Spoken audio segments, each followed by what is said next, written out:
Minimnya minat literasi di Indonesia menempatkan Indonesia di peringkat 70 dari 80 negara dengan skor membaca hanya 359 poin. Meski begitu, bukan berarti tak ada kemajuan. Indeks pembangunan literasi masyarakat pada 2024 berhasil naik menjadi 73,52 poin, melampaui target nasional. Angka ini menunjukkan bahwa secara kemampuan dasar, masyarakat Indonesia semakin baik. Tapi di balik semua angka itu, apakah budaya baca kita benar-benar ikut hidup?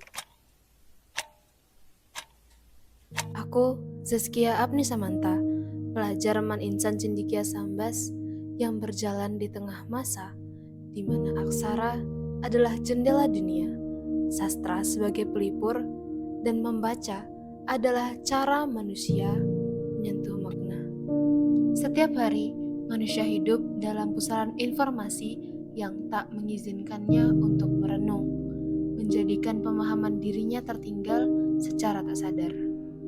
Sapaan informasi dijadikannya bisikan halus, membuat pengetahuannya akan dunia semakin tergerus.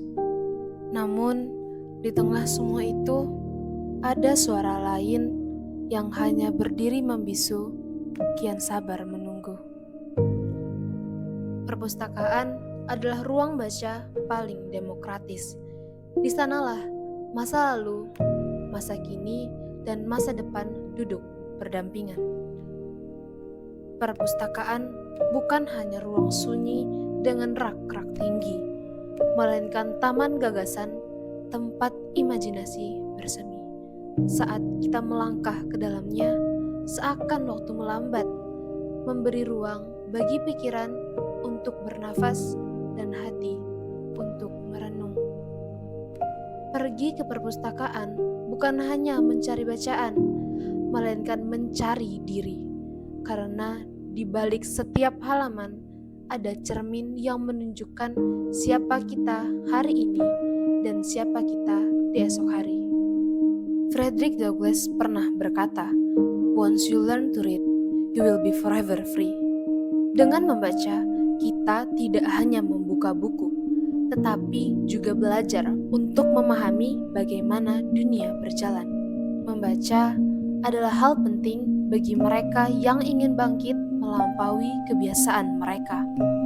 Literasi bukan hanya tentang membaca, melainkan keberanian untuk memahami dan menyelami makna di setiap deret kata.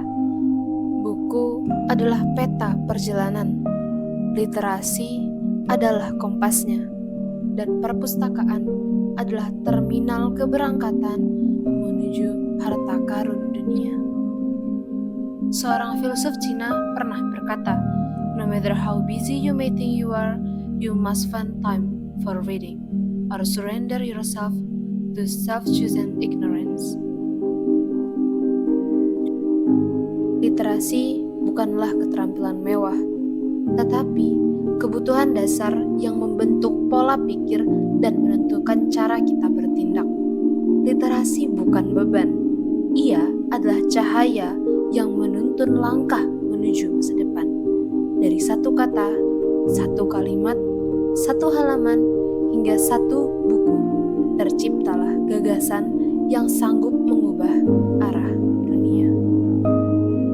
Literasi memberi kita kemampuan untuk memilah informasi, menimbang kebenaran, dan menemukan makna di balik setiap peristiwa. Ia mengajarkan keberanian untuk berpikir kritis, kepekaan untuk merasakan, dan kebijaksanaan untuk mengambil keputusan. Jangan biarkan lembaran-lembaran ini berdebu. Jangan biarkan kata-kata itu membisu. Mungkin satu buku tampak sepi, tapi di dalamnya tersimpan 1000 nyali. Literasi mengajarkan kita untuk tidak sekedar membaca, tetapi menyelami makna dari setiap kata. Sebab literasi bukan gelombang sesaat yang datang lalu menghilang, melainkan napas panjang peradaban yang menentukan masa depan.